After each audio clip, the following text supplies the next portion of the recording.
Live from Juba, on air and online. This is iRadio News. Hello, good morning. This is iRadio News. First, here are the headlines. A Sudan People's Defense Force officer shot and killed one person and injured another in what is believed to be a revenge attack in Rumbek town over the weekend, according to the authorities. Two gynecologists at Juba Teaching Hospital have warned that high blood pressure or preeclampsia, a condition that develops during pregnancy, is a silent killer among expectant mothers in the country. And Sudan's Army Chief Abdel Fattah Burhan has appointed Camille Idris, a former UN official and former presidential candidate, as the new Prime Minister of Sudan's military-led government. These stories and more coming to in this news bulletin with me, Lasuba Memo, and now the news in detail. A South Sudan People's Defense Force officer shot and killed one person and injured another in what is believed to be a revenge attack in Rumbek town over the weekend. William Kerjog, the acting Minister of Information and Communication in Lake State, identified the deceased as Mawood Min, a student from Rumbek National Secondary School. The second victim, Marial, a civil defense officer who was also shot at the scene. Kerjog said the suspect, whose identity remains unknown, opened fire in what appears to be a revenge shooting. He said the officer targeted the victim because of a family dispute. The incident reportedly took place in the market area of Rumbek town. Dr. Teran Madid Teran, the medical director at Rumbek State Hospital, said the facility received two victims with gunshot wounds. One of them later died while the other is recovering. Kerjok said the suspect escaped the scene on a motorbike he had hijacked during the shooting. He added that security forces have launched a manhunt to arrest the suspect and bring him to justice. Two gynecologists at Juba Teaching Hospital have warned that high blood pressure or preeclampsia, a condition that develops during pregnancy, is a silent killer among expectant mothers in the country. Preeclampsia is often characterized by high blood pressure and elevated levels of protein in the urine, typically developing after the 20th week of pregnancy. Dr. Lake Aboud highlights that the disease has a high morbidity and mortality rate in South Sudan, with many pregnant women suffering from it without even realizing. The most common symptom is a headache, but according to Dr. Aboud, many pregnant women either dismiss it or self-medicate with pain relief drugs.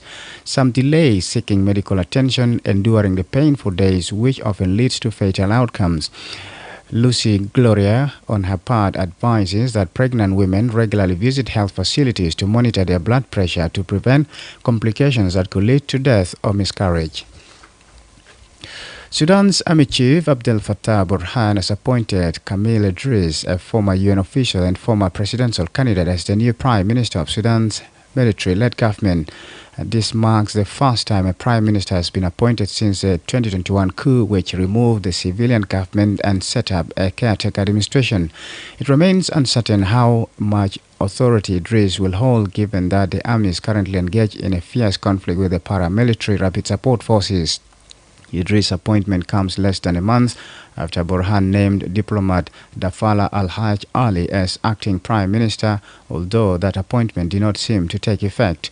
Earlier on Monday, Burhan reappointed Salma Abdel Jabbar Al-Mubarak to the ruling Sovereign Council and also introduced Nawara Abu Mohammed Tahrir to the same body.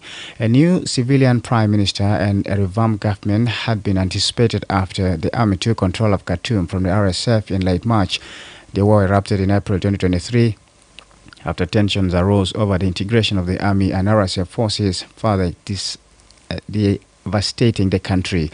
The two forces had previously worked together to stage the 2021 coup, which disrupted Sudan's transition to democracy following the ousting of long-time leader Omar al-Bashir in 2019.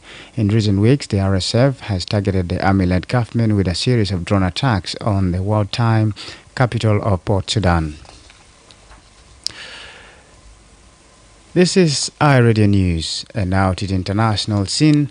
The United Nations Top Court has sided with Equatorial Guinea in a row with Gabon over 3 islands in potentially oil-rich waters. The two Central African countries have been arguing over the isles, Konga, Mabane and Cocoteros since the early 1970s. The islands are virtually uninhabited but are in a maritime zone, though to contain significant oil deposits. The International Court of Justice ruled that Equatorial Guinea's claim, based on a 1900 treaty dividing up French and Spanish colonial assets, should be honored. The court dismissed Gabon's central argument that a more recent treaty, the 1974 Bata Convention, had switched the island's sovereignty in its favor. In a final and binding ruling, the ICJ said Konga, Banei and Cocoteras were held by Spain and then passed to its former colony Equatorial Guinea at independence in 1968.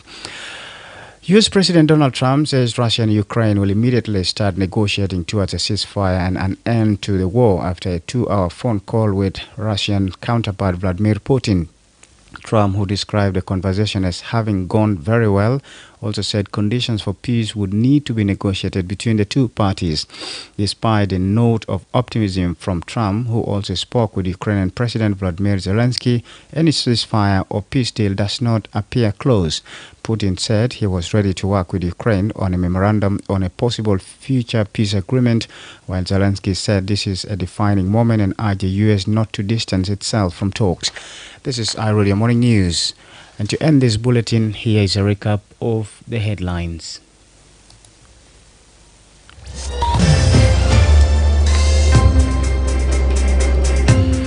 A South Sudan People's Defense Force officer has shot and killed 1 person and injured another in what is believed to be a revenge attack in Rumbek town over the weekend, according to the authorities in Lake State. 2 gynecologists at Juba Teaching Hospital have warned that high blood pressure or preeclampsia, a condition that develops during pregnancy, is a silent killer among expectant mothers in the country. And Sudan's Army Chief Abdel Fattah Burhan has appointed Kamel Idris, a former UN official and former presidential candidate, as the new Prime Minister of Sudan's military-led government. That's the end of iRadio Morning News. If there is a story or an event you'd like iRadio to cover or report about, please send us a text message at +211 925 287 870. It's also a WhatsApp number. Follow us on X at iRadio Juba, like our Facebook page iRadio, subscribe to our YouTube channel at iRadio South Sudan. You can also visit our website and listen to us online at www.iradio.org. Stay tuned for news in Arabic at 8 o'clock. I'm Lasuba Memo. Thanks for listening.